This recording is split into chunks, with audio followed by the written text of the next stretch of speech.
नमस्कार। मैं आज आप लोगों के सामने कुछ महत्वपूर्ण दिवस सम इम्पॉर्टेंट डेज़ लेकर आई हूँ। चलिए स्टार्ट करते हैं। इसमें हम ऐसे कवर करेंगे कि जनवरी अलग होगा, फरवरी अलग होगा, तो इससे हमें ज़्यादा आसानी से चीज़ें लर्न होंगी। इसीलिए मैं इसको पार्ट में लेकर आई हूँ। तो आज हम पहले जनवरी को डिस्कस करेंगे कि जनवरी में क्या-क्या इम्पोर्टेंट डेज़ हैं। तो चलिए स्टार्ट करते हैं।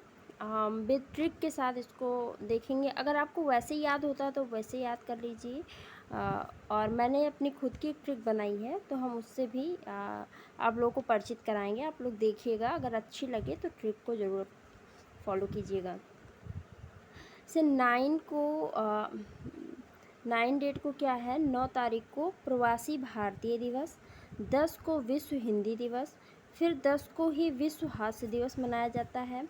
12 जनवरी को राष्ट्रीय युवा दिवस, 15 जनवरी को थल सेना दिवस, 23 जनवरी को पराक्रम दिवस, 24 को राष्ट्रीय बालिका दिवस, 25 को राष्ट्रीय मतदाता दिवस, 26 को गणतंत्र दिवस और 30 को राष्ट्रीय शहीद दिवस 30 को शहीद दिवस या कुष्ठ निवारण दिवस के रूप में मनाया जाता है। अब बढ़ते हैं ट्रिक की तरफ। तो ट्रिक क्या है कि 9 भारतीयों ने, 9 को क्या पड़ता है, 9 को प्रवासी भारतीय दिवस, तो 9 भारतीयों ने 10 हिंदी, 10 को क्या पड़ता है, विश्व हिंदी दिवस, 10 हिंदी तथा 10 हास्य करने वाले लोगों की टुकड़ी तैयार की। क्योंकि युद्ध चल रहा था तो 9 भारतीयों ने खुद से क्या किया, 10 हिंदी तथा 10 हास्य करने वालों की एक टुकड़ी तैयार की, एक सेना तैयार की। तो 9 को पड़ता है प्रवासी भारतीय दिवस, 10 को विश्व हिंदी दिवस और फिर 10 को विश्व हास्य दिवस। फिर क्या हुआ, जिसमें 12 युवा और 15 थल सेना के सैनिक भी थे। तो 12 को राष्ट्रीय युवा दिवस और 15 को थल सेना दिवस। तो 12 युवा थे उसमें और 15 थल सेना के सैनिक थे। 23 को क्या हुआ कि युद्ध की शुरुआत हुई और सबने अपना पराक्रम शत्रुओं को दिखाना शुरू कर दिया। 23 को क्या हुआ कि युद्ध की शुरुआत हो गई, सबने अपना पराक्रम शत्रुओं को दिखाना शुरू कर दिया। तो 23 को क्या है, पराक्रम दिवस।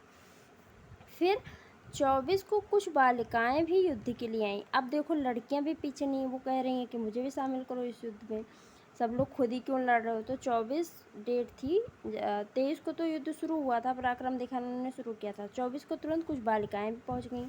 तो 24 को राष्ट्रीय बालिका दिवस। फिर इसका विरोध भी होने लगा, कुछ लोगों ने कहा ऐसा नहीं होगा, लड़कियां शामिल नहीं होंगी। तो 25 तारीख को क्या तय हुआ कि हम वोट करते हैं, इस पर मतदान करते हैं। तो 25 को क्या हुआ, राष्ट्रीय मतदाता दिवस। 25 तारीख को छत्तीसगढ़ यानी जनों ने मतदान की घोषणा की। तो 25 तारीख को क्या है, मतदान दिवस। और छत्तीसगढ़ का मतलब कहाँ हमने लिया है, गणतंत्र दिवस। फिर क्या है कि युद्ध में फिर जब उन्होंने मतदान किया और बालिकाएं युद्ध में शामिल हो गईं, क्योंकि उनके पक्ष में आई चीज़ें। युद्ध में 30 लोग शत्रु पक्ष के शहीद हो गए। अब क्या हुआ कि जब बालिकाएं भी शामिल हो गई तो 30 लोग क्या हो गए, शत्रु पक्ष के 30 लोग शहीद हो गए, मारे गए। और कुष्ठ रूपी ये युद्ध, इसका निवारण हुआ। तो 30 को क्या हुआ, 30 को शहीद दिवस और कुष्ठ निवारण दिवस दोनों मनाया जाता है। तो आई बात समझ में। 9 भारतीयों ने 10 हिंदी बोलने वाले तथा 10 हास्य करने वाले की एक टुकड़ी तैयार की,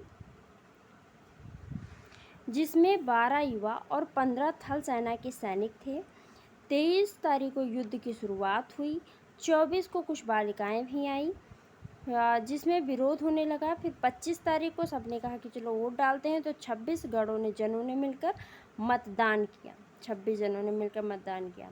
तो 25 तारीख को ही ये तय हुआ कि मतदान करना है, इसलिए 25 को मतदाता दिवस, 26 को गणतंत्र दिवस, जानते ही हैं। फिर बालिकाएं भी युद्ध में शामिल हो गई। अब जहाँ बालिकाएं शामिल हुई तहाँ तो जीत होनी है। 30 लोग शत्रु पक्ष के शहीद भी हो गए और ये जो युद्ध चल रहा था, कुष्ठ रूपी जो युद्ध था, उसका निवारण हो गया। तो ये हमने जनवरी का कवर किया। मिलते हैं फरवरी का कवर करने के लिए नेक्स्ट लेक्चर में। आई होप आप लोगों को ये वीडियो, ये ट्रिक अच्छी लगी होगी। तो मिलते हैं नेक्स्ट क्लास में, तब तक के लिए धन्यवाद।